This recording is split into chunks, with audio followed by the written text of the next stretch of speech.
Hi guys, I'm Tyra Prude with Where is the Buzz? How are you guys? We're Doing well, good. Christian Tyra. just came up with your own opening song. Yeah, no, Yeah, it's yeah, just where yeah. is The the buzz? It's a buzz. Oh song. It's yeah, ridiculous. How are you, Tyra? yeah. One more time, what is it? Where is We're good. the We can get to the interview now. It's buzz? fine. It's fine. Where is the buzz? Anyways, yeah. All Hi. right.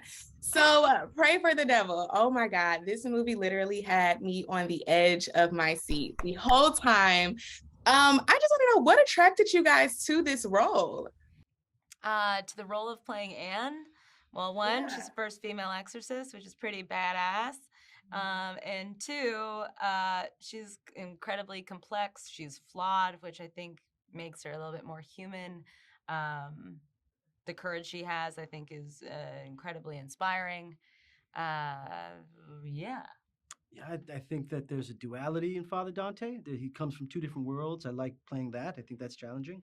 I think the fact that it was sort of the first in the genre that we've seen done it over and over again to turn it on its head and present a fresh look at it was very interesting to me.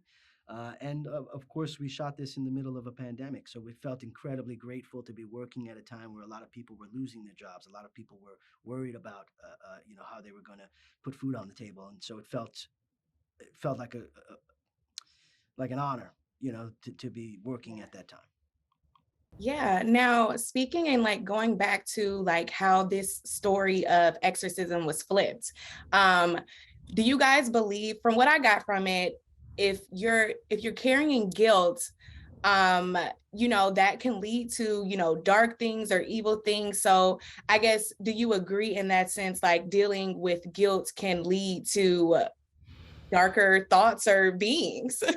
Yeah, I think one of the undertones, sort of the subversive message in this movie, is about mental health awareness, and I'm a big mental health advocate and mental health awareness advocate, and I think shame, guilt, these are all things that are universal. Every person on the planet experiences this, and what differs from person to person is how you process that pain.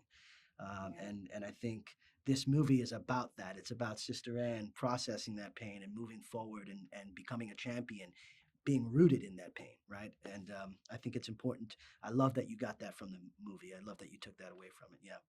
Yeah, I don't think there's anything scarier than our own mind. Yeah. Um, uh, I think it's interesting. I think as a good person, or I think forgiving yourself can be one of the hardest things to do. We have this ability to empathize and forgive other people, but it's so hard to forgive ourselves. And I think that can become like own inner demon. So I think what's so interesting about this film is that you're fighting these outer demons, but really it's the inner demons that are connected with them and how they connect with each other.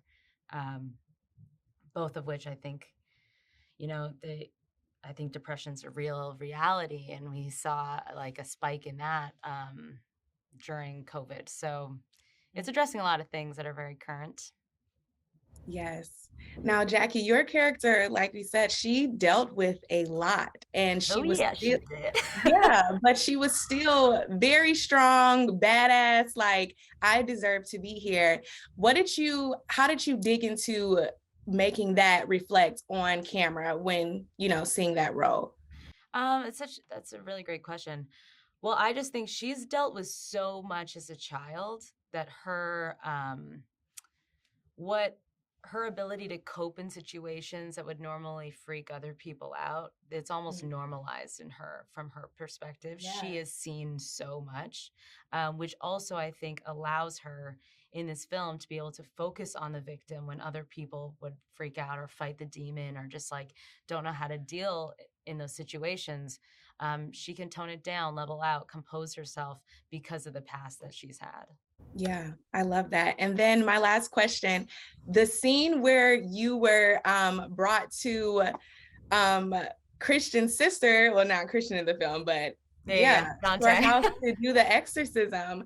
What was that scene like working together as a duo? Ah. Uh, those scenes are often the most difficult to film because of the technicality, right? It's CGI, it's different shot angles, and how to get this thing to tell the story correctly. So there was a lot of felt like being in the trenches the couple of days we felt there. You know, you really had to dig deep, and it was intense. And Daniel intensified it even further by prodding and asking questions and really working hard to get the right shot. So it was intense. It was hard work, but ultimately rewarding. I think that scene is one of the more powerful scenes in the film in terms of how rooted it is amidst this sort of supernatural activity.